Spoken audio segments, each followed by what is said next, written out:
Hello everyone, welcome to the class. আজকের ক্লাসে আমরা দেখব ইউনাইটেড নেশনস অর্গানাইজেশন, যেমন কি তোমরা থাম্বনেলে দেখতেই পেয়েছো। এবং আজকে আমরা দেখব ইউনাইটেড নেশন অর্গানাইজেশন কিভাবে তৈরি হয়েছিল, এই তৈরি হওয়ার পেছনে কি কি কারণ ছিল, এবং কিভাবে ইউনাইটেড নেশন অর্গানাইজেশন কাজ করে, এর স্ট্রাকচারটা কি, ফ্ল্যাগ, ল্যাঙ্গুয়েজেস, মেম্বার কারা কারা আছে, এই সমস্তটাই আমরা আজকের ক্লাসে আলোচনা করব। তো চলো স্টার্ট করা যাক আজকের class.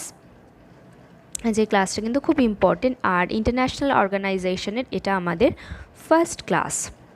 United Nations Organization, world's largest international organization and a successor of League of Nations. Okay, তো এটা পৃথিবীর সবথেকে বড় একটা ইন্টারন্যাশনাল অর্গানাইজেশন, এবং লিগ অফ নেশন হচ্ছে ইউনাইটেড নেশন তৈরি হওয়ার আগে এর নাম ছিল League of Nation. League of নেশনের মধ্যে কিছু চেঞ্জেস করে ইউনাইটেড নেশনকে আবার নতুন করে এস্টাবলিশ করা হয়েছে বা ফর্ম করা হয়েছে আমরা বলতে পারি। এবং ইউনাইটেড নেশনস এই নামটা সাজেস্ট করেছিলেন ইউএস প্রেসিডেন্ট এফডি রুজভেল্ট। এখন আমরা দেখব লিগ অফ নেশনকে কেন তৈরি করা হয়েছিল। লিগ অফ নেশন তৈরির পেছনে কারণগুলো জানতে পারলে আমরা ইউনাইটেড নেশন তৈরির কারণগুলো অনেকখানি বুঝতে পারবো। প্রথমে আমরা এই পয়েন্টটা দেখব, যে কনভেন্টটা, লিগ অফ নেশনের যে কনভেন্ট বা চুক্তিপত্র, সেটা সই করা হয়েছিল 28 June 1919 as the part 1 of Treaty of Versailles. আমরা সবাই জানি ট্রিটি অফ ভার্সেটাইল কিসের জন্য করা হয়েছিল, না ওয়ার্ল্ড ওয়ার 1কে এন্ড করার জন্য, রাইট? তো এই ট্রিটি অফ ভার্সেটাইলের পার্ট 1 হিসেবে লিগ অফ নেশনে চুক্তিপত্র সই করা হয়েছিল, এবং এই ট্রিটি অফ ভার্সেটাইল কার্যকর হয়েছিল 10 জানুয়ারি 1920 প্যারিস পিস কনফারেন্সে। প্যারিস পিস কনফারেন্সে ট্রিটি অফ ভার্সেটাইল কার্যকর হয়, এবং ট্রিটি অফ ভার্সেটাইল কার্যকর হওয়ার সাথে সাথেই লিগ অফ নেশনও প্রতিষ্ঠিত হয়ে যায় 10 জানুয়ারি 1920-তে। ওকে, তো কেন করা হয়েছিল না, যে বিভিন্ন দেশের মধ্যে যে সমস্ত ঝগড়া বিবাদ, যে সমস্ত ডিসপিউট হয়ে থাকে, সেই ডিসপিউট থেকে যাতে ওয়ার বা যুদ্ধের পর্যায়ে যাওয়ার আগেই বিভিন্ন চুক্তি বা আলাপ আলোচনার মাধ্যমে যাতে বিষয়টাকে সলভ করে দেওয়া যায়, সেই জন্য আর কি লিগ অফ নেশনকে তৈরি করা হয়েছিল। কারণ মানুষ ওয়ার্ল্ড ওয়ার 1-এর পরে বুঝতে পেরেছিল যে একটা বিশাল আকার বিশ্বব্যাপী যুদ্ধের ফলে কীরকম ধ্বংসাত্মকের রেজাল্ট হতে পারে, যাতে এই ধ্বংসাত্মক রেজাল্ট আর সেকেন্ড টাইম না মানুষকে দেখতে হয়, সেই জন্য এই লিগ অফ নেশন তৈরি করা হয়েছিল। কিন্তু আমরা সবাই জানি লিগ অফ নেশন কী হয়েছিল, ব্যর্থ হয়েছিল, কারণ ওয়ার্ল্ড ওয়ার 2 দেখা দিয়েছিল। তো প্রথমে এবার আমরা দেখব যে হেডকোয়ার্টার, লিগ অফ নেশনের হেডকোয়ার্টার ছিল জেনেভাতে, এবং ফ্রেঞ্চ এবং ইংলিশ এই দুটো ল্যাঙ্গুয়েজে আর কি লিগ অফ নেশনের কাজ হতো আর কি, অফিসিয়াল কাজকর্ম। কিন্তু লিগ অফ নেশন সিজড হয়ে যায় ওয়ার্ল্ড ওয়ার 2-এর টাইমে। যেমন কি আমি বললাম যে ওয়ার্ল্ড ওয়ার 2 যাতে না হয় সেই জন্য লিগ অফ নেশনের একটা দায়িত্ব ছিল, কিন্তু লিগ অফ নেশন সেই দায়িত্ব পালন করতে পারেনি। সেই জন্য ওয়ার্ল্ড ওয়ার 2 হওয়ার টাইমে, যেই সময় ওয়ার্ল্ড ওয়ার 2 চলছিল, সেই সময় লিগ অফ নেশনকে সিজড করে দেওয়া হয়। 1920-তে যখন লিগ অফ নেশন প্রতিষ্ঠা হয়েছিল, তখন 48টা কান্ট্রি ছিল লিগ অফ নেশনের মেম্বার। এবার আমরা দেখব ইউএনওর ফরমেশন। ইউএনও ফর্ম করা হয়েছিল 26 জুন 1945। অ্যাকচুয়ালি ফর্ম করা হয়নি, এই সময় যে ইউএনের চার্টারটা সেটা সাইন করা হয়েছিল সান ফ্রান্সিসকো শহরে।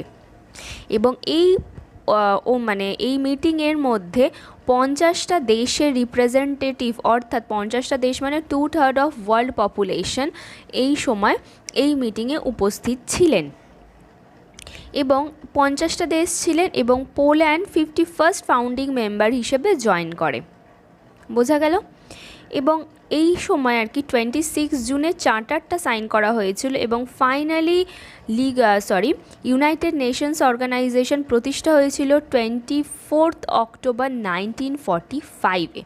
এবং সেই জন্য এই 24 অক্টোবরকে আমরা কি বলি ইউএনও ডে বা ইউনাইটেড নেশনস অর্গানাইজেশন ডে হিসেবে আমরা পালন করে থাকি। এটা খুব ইম্পর্টেন্ট, 24 অক্টোবর ইউএনও ডে, অনেকবার প্রশ্ন এসেছে। ওকে, তো আমরা দেখে নিলাম ইউএনওর ফরমেশনটা। এবার যেই চার্টারটা তৈরি হয়েছিল, চার্টারটা 26 জুন 1945-এ সাইন করা হয়েছিল। চার্টারটা তৈরি হয়েছিল ডাম্বাটন ওকস কনফারেন্সে ওয়াশিংটন ডিসি থেকে ইউএসএসআর, ইউকে, ইউএস এবং চায়না হয়েছিল এই চার্টারটা তৈরি করেছিলেন। ওকে, এবং এই যে প্রতিষ্ঠা হয়েছিল 24 অক্টোবর 1945-এ এবং পরের বছর জানুয়ারি মাসে 1946-এ লন্ডনে হচ্ছে প্রথমের অধিবেশন বসে, যেখানে ত্রিগভ্যালিকে এর প্রথম সেক্রেটারি জেনারেল করা হয় এবং ত্রিগভ্যালি বিলং করেন নরওয়ে থেকে। খুব ইম্পর্টেন্ট এটা, এবং এটা তো আরোই ইম্পর্টেন্ট কারণ প্রেজেন্ট ইউএন সেক্রেটারি জেনারেল হচ্ছেন অ্যান্টোনিও গুটেরেস এবং তিনি বিলং করেন পর্তুগাল থেকে। ইউএনওর হেডকোয়ার্টার নিউ ইয়র্ক, ইউএসএতে, এবং এই যে হেডকোয়ার্টারটা তৈরির জন্য এক ব্যক্তি যার নাম হচ্ছে জন ডি রকফেলার, তিনি তার 17 একর জমি দান করেছিলেন, যেটা মানহাটন আইল্যান্ডে ছিল, এবং সেখানে 39 স্টোরেড একটা সেক্রেটারিয়েট বিল্ডিং তৈরি করা হয়েছিল, এবং সেইখানেই রয়েছে এখন বর্তমানের ইউএনওর হেডকোয়ার্টার নিউ ইয়র্কে। ওকে, এবার আমরা দেখব ইউএন ফ্ল্যাগ। ইউএন ফ্ল্যাগ এই যে এরকম দেখতে ইউএনের ফ্ল্যাগ।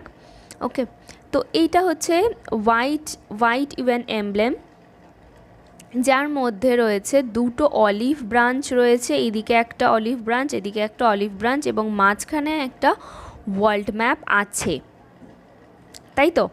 এবং বাকি ব্যাকগ্রাউন্ডটা কি লাইট ব্লু কালারের ব্যাকগ্রাউন্ড রয়েছে, এবং এই ইউএন ফ্ল্যাগটা অ্যাডপ্ট করা হয়েছিল 20 অক্টোবর 1947-এ। নেক্সট আমরা দেখব, আচ্ছা ইউএন তৈরি করা হয়েছিল কেন আমরা বুঝতে পারলাম, তাই না। এবার ইউএনটা তৈরি করা হয়েছিল যাতে ওয়ার্ল্ড ওয়ার 3 না আসে, এবং এছাড়াও আর কি কারণে ইউএনকে তৈরি করা হয়েছিল সেটা আমরা এখন দেখব। লিগ অফ নেশন তৈরির কারণ তো আমরা দেখলামই, কিন্তু লিগ অফ নেশন কমপ্লিটলি ব্যর্থ হলো, এবং সেই জন্য কিছু চেঞ্জেস করা হলো লিগ অফ নেশনের মধ্যে, এবং নতুন করে ইউএনওকে প্রতিষ্ঠা করা হলো। এবং ইউএনওকে যখন প্রতিষ্ঠা করা হলো তার সাথে সাথে ইউএনওর কিছু পারপাস এবং কিছু অবজেক্টিভ ডিসাইড করা হলো, সেগুলো আমরা দেখব এখন। প্রথম হচ্ছে পারপাস। কী পারপাস, 4টে আর কি গ্রুপে ডিভাইড করা হলো মোট সব পারপাসগুলোকে। একটা হলো সিকিউরিটি প্রোভাইড করা, সেকেন্ড জাস্টিস, থার্ড ওয়েলফেয়ার, এবং ফোর্থ হচ্ছে হিউম্যান রাইটকে প্রোটেক্ট করা মানুষের। এবং এইটা হচ্ছে যে সমস্ত পারপাসকে 4টে ভাগে ভাগ তো করা হলো, এবং এছাড়াও 3টে অবজেক্টিভ ছিল, সেটা হচ্ছে ডিসআর্ম, সেই সময় অবৈধ অস্ত্রশস্ত্র অনেক ছিল, তো সেই অস্ত্রশস্ত্রগুলো যাতে কমাতে পারে বা ডিসআর্ম করতে পারে সেটা, এবং ডিকলোনাইজেশন আর কি, কারণ ইউএন প্রতিষ্ঠা হয়েছিল 1945-এ, ইন্ডিয়া স্বাধীনতা পেয়েছিল 1947-এ।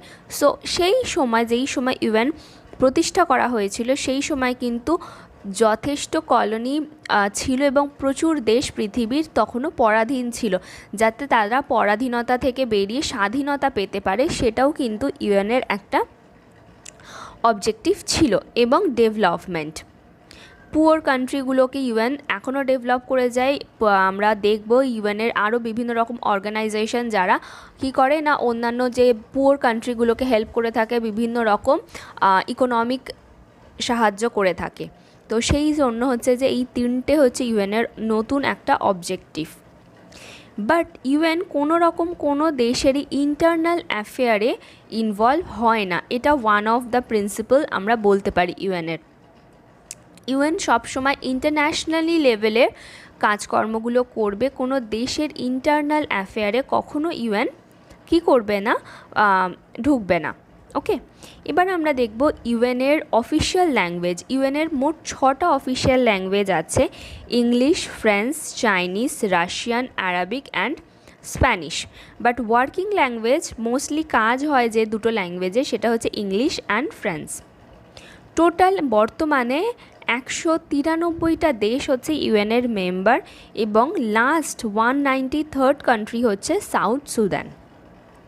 এগুলো একদমই ইজি আছে, 6টা ল্যাঙ্গুয়েজ রয়েছে, English, French, Chinese, Russian, Arabic and Spanish, 6টা ল্যাঙ্গুয়েজ। তার মধ্যে 2টো ওয়ার্কিং ল্যাঙ্গুয়েজ, যে দুটো কিনা লিগ অফ নেশনের মেন ল্যাঙ্গুয়েজ ছিল, ইংলিশ অ্যান্ড ফ্রেঞ্চ, সেটা হচ্ছে ইউএনের ওয়ার্কিং ল্যাঙ্গুয়েজ। ওকে, এবং 193টা মেম্বার রয়েছে এবং লাস্ট মেম্বার যে জয়েন করেছে সেটা হচ্ছে সাউথ সুদান। নেক্সট আমরা দেখব ইউনাইটেড নেশনস অর্গানাইজেশনের কিছু অর্গান রয়েছে। সেই অর্গানগুলো কি কি? মোট 6টা অর্গান রয়েছে, যার মধ্যে প্রথম হচ্ছে General Assembly, second Security Council, তারপরে Economic and Social Council, International Court of Justice, Trusteeship Council and Secretariat. 6টা অর্গান রয়েছে, আমরা এক এক করে এবার দেখব। প্রথম দেখব আমরা জেনারেল অ্যাসেম্বলি। জেনারেল অ্যাসেম্বলির মেম্বার সবাই, যে 193 যে কান্ট্রি রয়েছে, 193 মেম্বার রয়েছে জেনারেল অ্যাসেম্বলিতে, এবং এই 193টা দেশ, প্রতিটা দেশ মোট সবথেকে বেশি 5 জন করে তাদের ডেলিগেটস পাঠাতে পারে। বাট 5 জন পাঠালেও তাদের ভোট কিন্তু 5 জনের একটাই কাউন্ট হবে। ওকে, এবং প্রতি বছর সেপ্টেম্বর মাসে এর রেগুলার সেশন হয়, একটা বৈঠক বসে জেনারেল অ্যাসেম্বলির প্রতি বছর। কোন মাসে? সেপ্টেম্বর মাসে। নেক্সট আমরা দেখব সিকিউরিটি কাউন্সিল। নেক্সট আমরা দেখব সিকিউরিটি কাউন্সিল। এটা হচ্ছে ইউএনের একটা এক্সিকিউটিভ বডি, যেখানে মেম্বার হচ্ছে 15 জন। খেয়াল করতে হবে, জেনারেল অ্যাসেম্বলিতে মেম্বার কিন্তু সবাই ছিল 193 জন, কিন্তু এখানে মেম্বার কিন্তু 15 জন, যার মধ্যে 5 জন পার্মানেন্ট মেম্বার এবং 10 জন নন পার্মানেন্ট মেম্বার। এই নন পার্মানেন্ট মেম্বারগুলোকে 2 বছরের জন্য কি করা হয় না, ইলেক্ট করা হয় 2/3 মেজরিটিতে। জেনারেল অ্যাসেম্বলিতে ভোটিং হয়, যেহেতু জেনারেল অ্যাসেম্বলিতে সবাই মেম্বার রয়েছে, তো জেনারেল অ্যাসেম্বলিতে ভোটিং হয়, এবং ভোটিং হয়ে প্রতি 2 বছর অন্তর অন্তর এই আর কি মানে যে আর কি ইলেক্ট হবে সে 2 বছর মেম্বার থাকবে, তারপরে 2 বছর পর আবার চেঞ্জ হয়ে যাবে। ওকে, এটা হচ্ছে 10টা যে নন পার্মানেন্ট মেম্বারের জন্য, এবং 5টা পার্মানেন্ট মেম্বার কে কে আছে? চায়না আছে, France, Russia, UK and USA.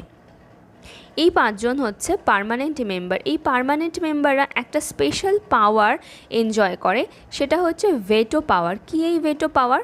Suppose কোনো একটা ইস্যুতে ভোটিং চলছে, তার মধ্যে যে 10টা কান্ট্রি আছে, সেই মানে 10টা কান্ট্রি বা 10টা মেম্বার আর কি, তারা এগ্রি করলো কোনো একটা ইস্যুতে, এবং 5টা পার্মানেন্ট মেম্বারের মধ্যে 4 জন এগ্রি করলো, বাট একজন এগ্রি করলো না, তখন কিন্তু এই ইস্যুটা কমপ্লিটলি ক্যান্সেল হয়ে যাবে।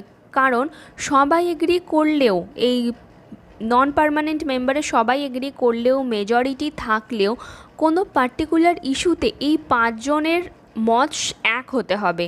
একজনও যদি ঘুরে বসে তাহলে কিন্তু ইস্যুটাই ক্যান্সেল হয়ে যাবে। ওকে, এইটা হচ্ছে ভেটো পাওয়ার। এই মানে 5 জনকেই এমন একটা পাওয়ার দেওয়া হয়েছে যেখানে সবাইকে এগ্রি করতে হবে। যদি তার মধ্যে একজন কেউ না বলে দেয় তাহলে কিন্তু কি হবে না, এটা ইস্যুটাই ক্যান্সেল হয়ে যাবে, তাই না? তো এটা হচ্ছে ভেটো পাওয়ার, খুব ইম্পর্ট্যান্ট। এবার আমরা দেখব থার্ড অর্গানে চলে আসবো আমরা, যেটা কিনা ইকোনমিক অ্যান্ড সোশ্যাল কাউন্সিল। এখানে মেম্বার হচ্ছে 54 জন মেম্বার। এখানেও ভোটিংটা হবে জেনারেল অ্যাসেম্বলিতে 2/3 মেজরিটিতে এখানে ভোটিং হবে, এবং এখানে 3 বছরের জন্য টেনিয়রটা থাকবে 3 বছরের জন্য, এবং প্রতি বছর 1/3 মেম্বার ইলেক্ট হবে এবং 1/3 মেম্বার রিটায়ার হবে। মানে একটা কন্টিনিউয়াস প্রসেস চলবে, প্রতি বছরই ইলেক্ট হবে এবং প্রতি বছরই রিটায়ার হয়ে যাবে ও 1/3 মেম্বার, এবং যারা আসবে তারা 3 বছরের জন্য আসবে, এবং টোটাল মেম্বার সংখ্যা হচ্ছে 54 জন। এবং ভোটিংগুলো কিন্তু সব সময় হবে জেনারেল অ্যাসেম্বলিতে, কারণ জেনারেল অ্যাসেম্বলিতে সবাই মেম্বার, সেই জন্য জেনারেল অ্যাসেম্বলিতে হবে, ভোটিং হবে, রাইট? এবং কি কাজ করে এটা না, ইকোনমিক, সোশ্যাল, কালচারাল এবং হিউম্যানিটেরিয়ান যে সমস্ত প্রবলেমগুলো আসে সেগুলো কাউন্টার করে এই economic and Social council. Next আমরা দেখব international Court of justice. Internationally যে সমস্ত কেসগুলো হয়ে থাকে কোনো দুটো দেশের মধ্যে, তো সেইগুলো সাধারণত ইন্টারন্যাশনাল কোর্ট অফ জাস্টিসে সলভ হয়ে থাকে। তো এর হেডকোয়ার্টার বা এটা প্রতিষ্ঠিত রয়েছে দ্য হেগ, নেদারল্যান্ডে। টোটাল 15 জন জাজ রয়েছেন এখানে, এবং যাদের টেনিয়ার রয়েছে 9 বছর করে, 9 বছর প্রতিটা জাজ এখানে থাকেন। ভারত থেকে এখনও অবধি 4 জন জাজ গেছেন। কে? স্যার বেনেগল রাও, আর.এস. পাঠক, ডক্টর নাগেন্দ্র সিং, এবং বর্তমানে রয়েছেন দলবীর সিং ভণ্ডারী। ইনি বোধহয় 2023 অবধি থাকবেন। এখন বর্তমানে দলবীর সিং ভণ্ডারী আছেন ইন্টারন্যাশনাল কোর্ট অফ জাস্টিসের জাজ হিসেবে। এবার আমরা দেখব ট্রাস্টিশিপ কাউন্সিল। এখানে 14 জন মেম্বার আছেন এবং 5 জন, তার মধ্যে 14 জনের মধ্যে 5 জন আছেন পার্মানেন্ট মেম্বার এবং 9 জন আছেন নন পার্মানেন্ট মেম্বার। এই 9 জন নন পার্মানেন্ট মেম্বার কোথায় হবে না, জেনারেল অ্যাসেম্বলিতে আর কি এদের ইলেকশন হবে। এবং এই ট্রাস্টিশিপ কাউন্সিল বা ট্রাস্টিশিপ আর কি সিস্টেমটা সেই সমস্ত টেরিটরি বা ইনহ্যাবিটেন্টসদের প্রোটেক্ট করে যাদের সেলফ গভর্নিং নেই, যাদের কোনো নিজস্ব স্বাধীনতা নেই বা কোনো দেশের আয়তায় এরা আসে না, তাদেরকে এরা তাদের রাইটসকে প্রোটেক্ট করে। নেক্সট আমরা দেখব সেক্রেটারিয়েট। সেক্রেটারিয়েটটা খুবই ইম্পর্টেন্ট, কারণ এটা ইউএনের যে বাকি অর্গান বা ইউএনের সমস্ত অ্যাক্টিভিটিকে সুপারভাইজ এবং কোঅর্ডিনেট করে থাকে এই সেক্রেটারিয়েট। সেক্রেটারিয়েটকে সিকিউরিটি কাউন্সিলে এনার ইলেকশন হয়ে থাকে। সিকিউরিটি কাউন্সিল কি করে না, জেনারেল অ্যাসেম্বলিতে কিছু নাম পাঠায় এবং জেনারেল অ্যাসেম্বলিতে ফাইনালি ভোটিং হয় এবং ভোটিং হয়ে ইলেক্ট করা হয় সেক্রেটারি জেনারেলকে। ওকে, তাহলে কি হচ্ছে না, সিকিউরিটি কাউন্সিল থেকে, সিকিউরিটি কাউন্সিলের মেম্বার সংখ্যা হচ্ছে 15। এই 15 জন মিলে ডিসাইড করবে কিছু নাম, সেই নামগুলো যাবে জেনারেল অ্যাসেম্বলিতে, যেখানে কিনা 193 মেম্বার্স রয়েছে। সেই 193 মেম্বার্সরা আবার ভোটিং করবে এবং তাদের মধ্যে ডিসাইড করে নেওয়া হবে বা ইলেক্ট করে নেওয়া হবে একজন সেক্রেটারি জেনারেলকে, যার টেনিয়র থাকবে 5 বছর, বাট আবার রি-ইলেকশন করা যাবে।